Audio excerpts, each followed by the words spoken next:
Hello and welcome back to Politics for Beginners. My name is Clinton. I look forward to rambling a lot because today we are talking about the three major economic systems: capitalism, communism, and socialism. What the hell are they and how do they work together, if at all? What are their similarities? What are their differences? When talking about politics, you hear about the conflict between capitalists and communists, about free markets and centralized planning. There's a lot of terms that are kind of very basic, foundational pieces that we're going to be covering in this episode. So it's all about economics, it's all about money. So let's start with the most fundamental piece, a market. Markets are as old as time. They come from the age of the feudal lords and serfs, where we had kings and we had serfs, and then we had a third kind of class known as the merchant or trade class. These are your butchers, your bakers, your blacksmith. So, Jolie's come. Apparently Jolie wants to come say hi to all you guys. Hello. Yeah, you gonna chill here? Or are you gonna go play? You have to decide. Okay, you're gonna chill here? All right, that's fine. So, when we're talking about these very early stage markets, we had all of these specialized professions, and they would exchange goods and services based on the trade and barter system. I will give you this amount of apples for this amount of sheep's wool. And there was a direct exchange that happened. Now, there's a big kind of flaw in this plan, if you guys haven't acknowledged it already. So let's say that I am a butcher and I have all of this beef and I would like to have some apples because I want to, maybe have some variety in my diet. So I go over to the farmer, but the farmer tells me, well, he's a vegetarian and he doesn't want any of my beef. But he could use some new shoes for his horse. So I, the butcher, have to go over to the blacksmith, try and trade my beef for metal shoes in order to trade those metal shoes to the farmer to get some apples, right? And there's this whole triangle involved in me running around town, and it's a very problematic situation. This is why, and I kind of tell this long story to illustrate the point, that markets invented money. Markets are actually older than money and led to the creation of money. So money is a medium of exchange, is kind of the fancy economic term for it. But all it is essentially is an IOU. Originally, it was backed by the king. Now it's backed by sovereign states. But the idea that as a butcher, I now just hand you an IOU or cash in exchange for apples. You don't necessarily need to buy any of my products. I just use this medium of exchange in order to get the product or service that I want. Does that make sense?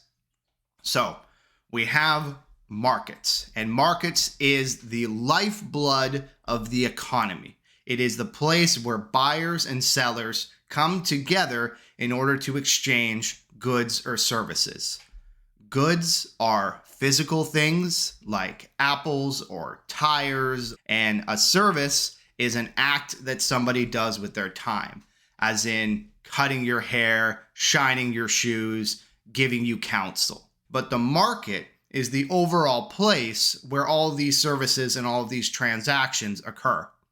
So in olden times, we would literally have a town square where everybody would gather and markets would occur that way.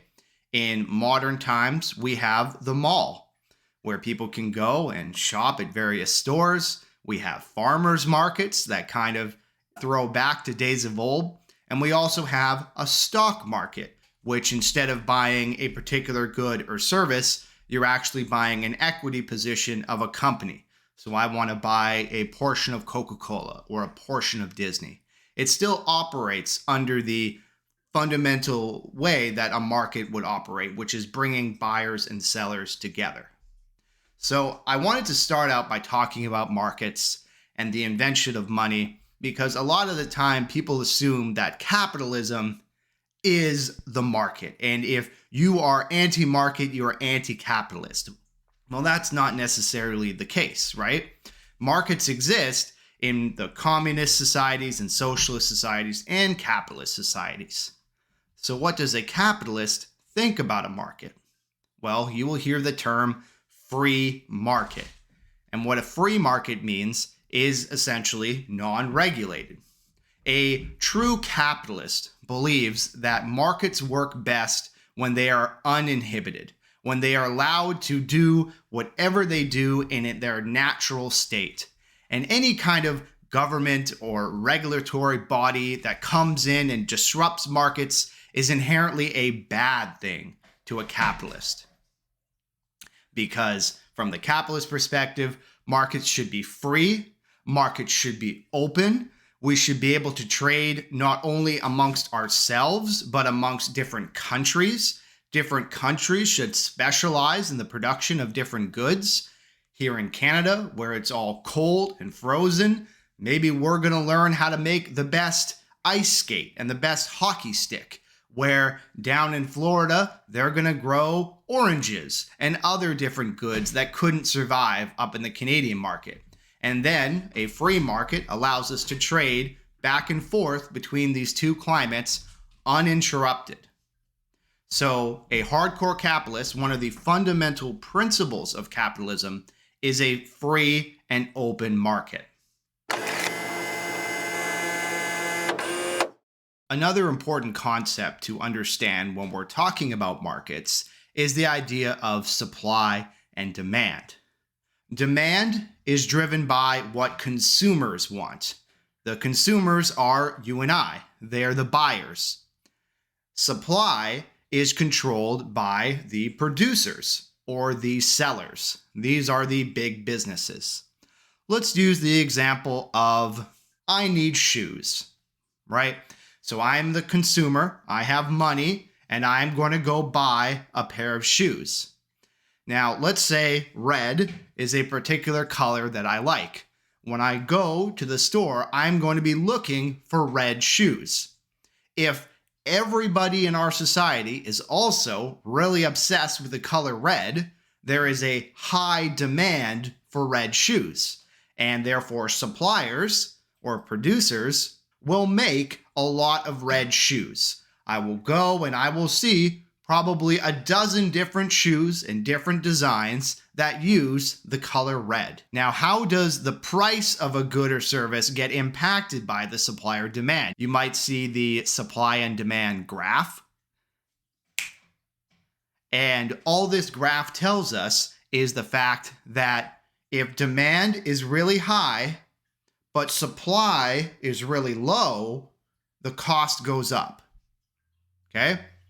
Everybody wants the new PlayStation 5 back when it first came out, right? Everybody wanted the PlayStation 5, but the supply was really low. So what happened to the price? The price went up, right? Now, if we have the alternative of that, the PlayStation 2, that was the highest selling console of all time. Sony made a buttload of these things in terms of quantity of supplies made. The supply was really high. Demand nowadays for a PS2 is lower. Therefore, the price is lower. This comes to the fundamental point of scarcity of resources. Scarcity of resources means that we live on a finite planet. Finite meaning countable, not infinite. We have a limited supply of materials. So if we're going to take a tree and turn it into paper, we can now make less napkins. Does that make sense?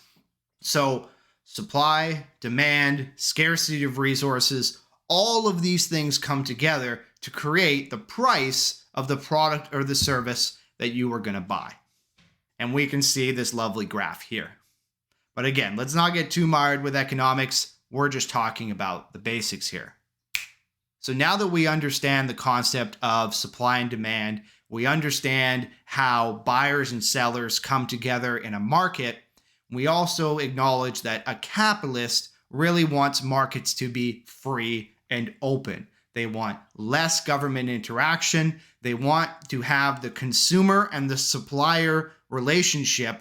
That is what creates the price of goods. This brings us to the point of individual freedom.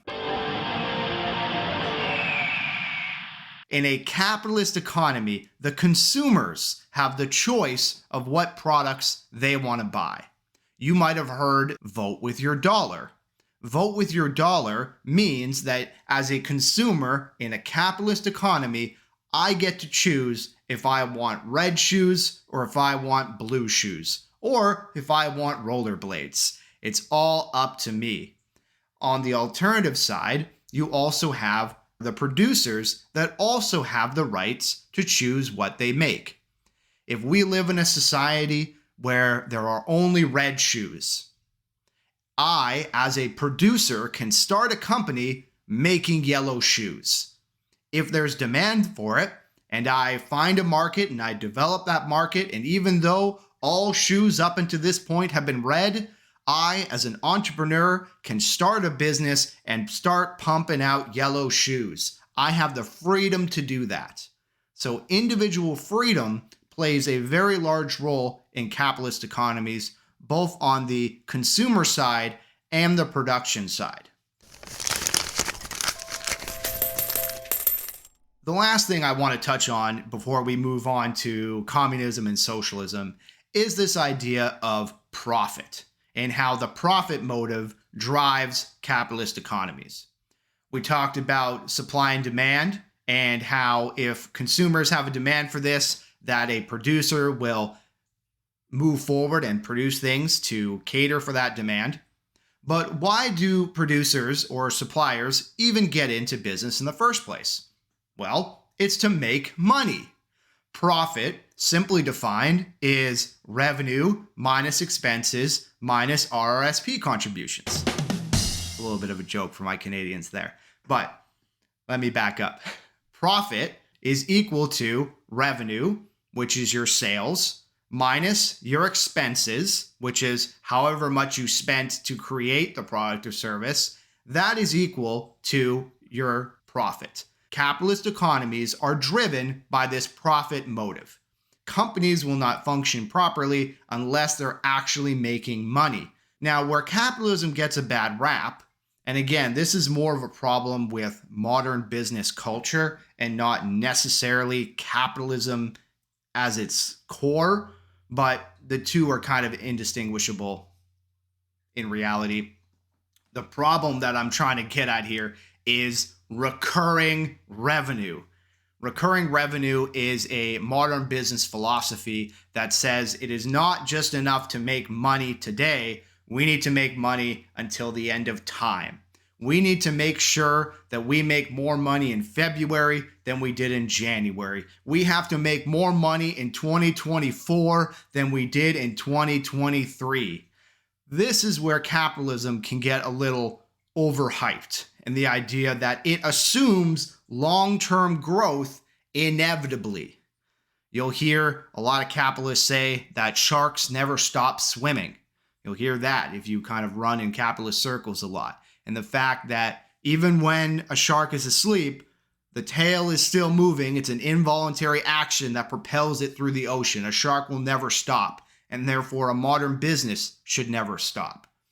Critiques of capitalists, which we're going to get into in this next section here, will say that if we observe the laws of nature, nothing grows upwards forever. What rises must fall. It's one of these basic natural laws that we have in our society. However, from the capitalist model, today's modern business philosophy really pushes this idea that no, we must have constant growth, recurring revenue, more and more and more. And the critics of capitalism will say that, frankly, this is unsustainable. You may hear the term triple bottom line. Triple bottom line refers to the fact that for the longest time, businesses were judged solely on the bottom line. The bottom line is profit. How much money is the business making?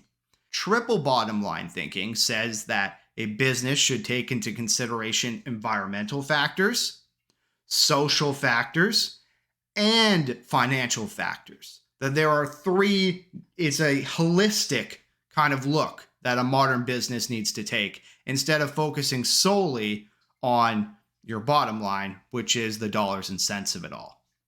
Capitalism as an economic system that allows for free markets, private property, and the pursuit of profit doesn't necessarily mean it has to be exploited to the extent that it is today. Capitalism at its very core just wants markets to function in a very natural state. They want a business to make more than they spend, and they want to allow consumers to drive prices. That is what capitalism is at its core. Now, does every modern business live up to that basic philosophy? No. There's a lot of problems with capitalism. Many modern businesses and many modern business people exploit capitalism to maximize profit. And we can have a moral discussion about that, but as I've said many times, morality is not my concern here on this channel. I just want to explain basic economic concepts, so I hope you guys now know what a market is, what supply and demand is, and the fact that capitalism overall is based on the for-profit model. That means that revenue must be higher than expenses in order for a business to be sustainable. Okay, are we ready to talk about communism? Communism is very scary to us North Americans, largely because of the Cold War that took place between the United States of America and the USSR, now known as Russia, the capitalism versus communism that really gripped the post-World War II era until the fall of the Berlin Wall, which happened very close to my birth, actually. So I was kind of born in the post-Cold War society, but for previous generations older than me, communism is a very, very scary thing. So let's try and unpack it and understand it. Exactly what does it mean? What are the basics? So communism, or Marxism, as it's usually referred to, was first created by a guy called Karl Marx. He had a buddy who wrote the book with him, but nobody really remembers him, so let's not worry about him. I think it was Egel? Irrelevant. Anyway, Marx had a very interesting analysis when it came to capitalism. Marx grew up in capitalist societies, as many of us did, and found that it was fundamentally unfair. He looked at these big tycoons of the time who held all of the power, and they controlled the factories and they controlled the businesses. And he saw that the workers really had no rights and no resources. His critique of capitalism is spot on. His solution, which is communism, is very problematic. But if you actually read the first half of the book and just his critique of capitalism, makes a lot of sense. And this is the fundamentals of it. Marx talks about the class struggles. He calls it the bourgeoisie and the proletariat. In modern terms, we would understand this as the employer-employee dynamic or relationship. Marx straight up says that the employee is the master and the employee is the slave. The employer owns the means of production, which is essentially all the resources. They own the building, they own the computer, they own the software, they own the machines, whatever it is, whatever assets that a business needs to operate, the employer, or I guess more specifically, the equity holders, the stockholders of the modern day business, this ruling class of bourgeois, as Marx would say it, they own everything. And the little old employee, like you and I, own nothing. Marx straight up says that this is a master and slave relationship that must be cast out. Now, this is very extreme language, but it does kind of make sense if you give it a second thought. The idea that as an employee, we really don't have a lot of rights. We are selling our time to an employer, and it is necessarily exploitive because an employer would not hire an employee if they don't make money for them. There's an expression, again, in capitalist systems that says, if you don't build your dream, somebody will pay you to build theirs. The idea that we have entrepreneurs and business people in this society that will exploit, from a Marxist perspective, labor, right? If I hire you for $15 an hour to complete a task for me, that better be making me at least $16 and possibly $20 an hour in profit. Otherwise, the profit motive just doesn't work out. The labor that I pay you will be lower than the value that I get out of you. Otherwise, the business doesn't work. So Marx, looking at this, says that's exploitive. That's not fair. Why do we have a ruling class that owns everything and then a sub that is dominated? To get around this class divide between the bourgeois and the proletariat, between the employer and the employee, between those that own everything and those that merely sell their time for a small salary, Marx says rebellion, and that the class struggle only ends when we topple or dismantle this whole relationship. Marx puts forward the idea of common ownership and really flies in the face of this whole idea of private property that capitalism has established. Marx wants everybody to own everything. Sort of, right? Marx still acknowledges that you're allowed to keep your toothbrush. I think a lot of people from the right, when they start learning about communism and they start learning about the dismantlement of private property, they assume that, we're going to all be sharing underwear and toothbrushes. It doesn't get that extreme. What Marx really wants is the idea that, equity structures of companies, the fact that we have an executive that owns shares in the company and employees that own nothing, it is that relationship that Marx is attacking. We see this in our modern society with the invention of co-ops. Cooperatives are places where not only can employees get equity shares in the business, but also customers as well. You can actually be part of a co-op. I'm part of my liquor co-op, that when I go and I buy my case of beer and I give my member number, I'm going to get a check back in December because the profits are actually shared amongst the management, the employees, and the customers. So this is the kind of society that Marx is talking about. He's not coming for your toothbrush. I just wanted to clarify that. When Marx says that he wants to dismantle private property, he's really talking about equity shares in business and trying to make things fairer, and that he doesn't like the fact that some fat cats own everything and that the little guy owns nothing.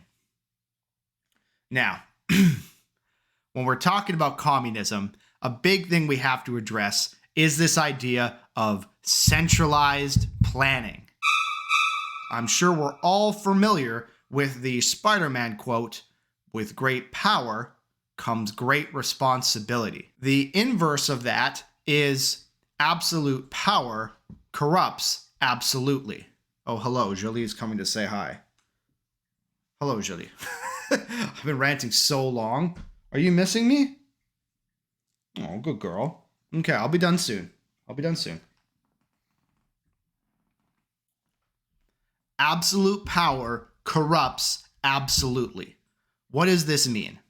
This means essentially is that when you give power over a whole country to a select group of people, human nature tells us that those people are going to kind of grow hungry with power and put their interests above the interests of everybody else. Communist governments are traditionally ones that employ centralized planning. You see this in Moscow and Beijing. The fact that we have a small council of people making decisions for the masses is ripe with exploitation. That is the biggest problem that most people have with communist systems. Now, centralized planning is not a prerequisite to communism, but they really do go hand in glove. The alternative to centralized planning is decentralization or localization, allowing local economies to run their own affairs and allowing individual sectors or districts to essentially have control over different things. We might be going into another video topic I have planned for you guys is talking about federalism and the division of powers and the fact that here in Canada and the United States, we have federal governments, we have provincial or state governments, and then we have municipal governments. And each level of government is controlled or is in control of different aspects of society. Where in a traditional communist society, you have one centralized government that usually consists of a dozen or a couple dozen people that will control the production and the economy of everybody. Now, this hasn't worked. This was one of the big reasons why the USSR experiment failed, because centralized planning is inherently bad. And a lot of advocates for communism will say, well, it wasn't the communist ideology that failed, it was centralized planning that failed. Okay, we can debate that if we want. But again, the purpose of this show, to define our terms, communism is the idea that the employer-employee relationship is inherently exploitive and that we should all be part of one class. Whereas centralized planning is this idea that we have Moscow or Beijing or Ottawa or Washington, these small communities controlling and making decisions for the nation. And I think most people, especially in the North American context, we are very anti-centralized planning because it is associated with authoritarianism. It's associated with this idea that a small group of people are making decisions for everybody. Okay, let's attempt to wrap this up because this video is getting hella long.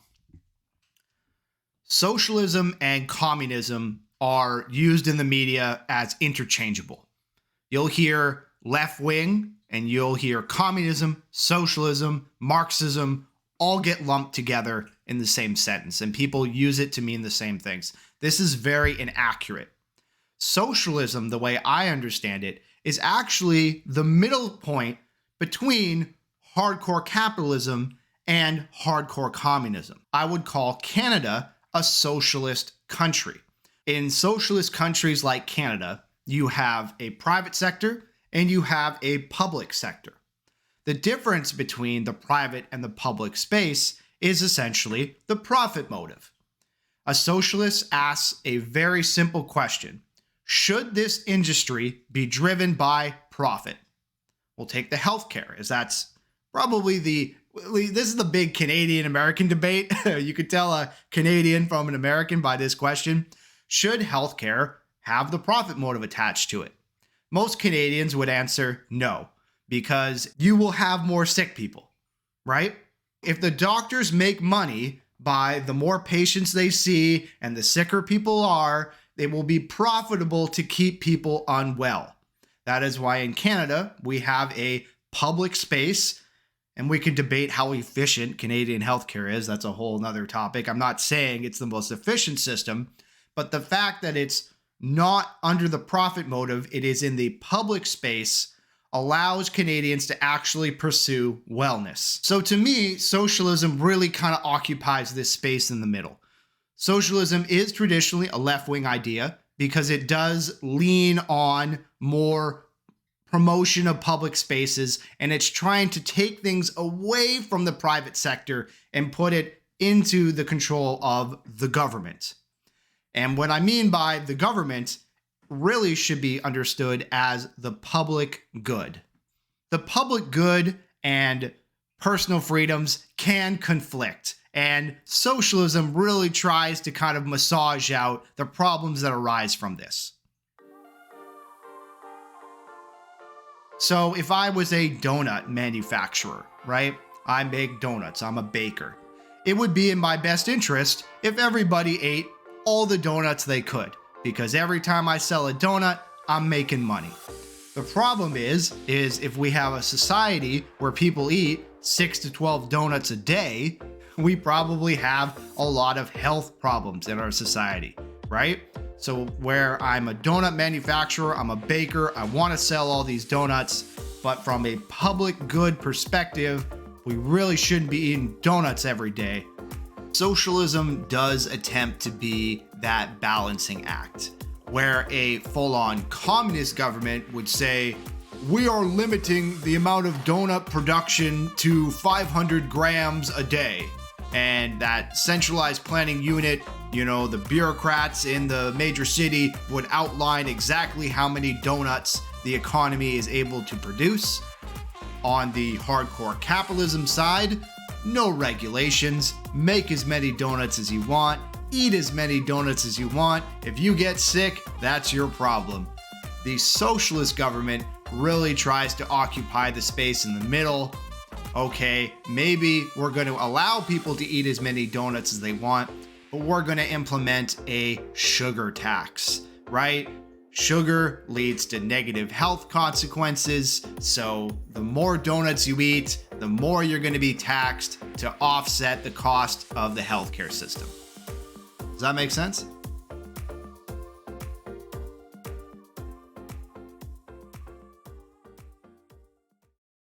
So in Canada, for instance, we're a very socialist country. We have fire, ambulance, mail delivery. These are all government services. Even here in British Columbia, our electrical grid is a crown corporation, means it's controlled by the government. I'm not really going to go through the whole list of what's private and what's public.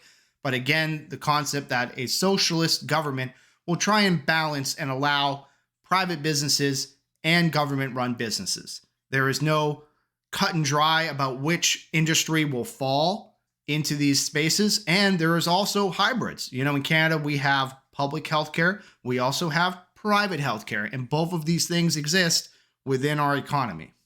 Okay, there is a lot more to say on this topic. I feel like I've barely scratched the surface, and this video is already way too long. So why don't we leave it there?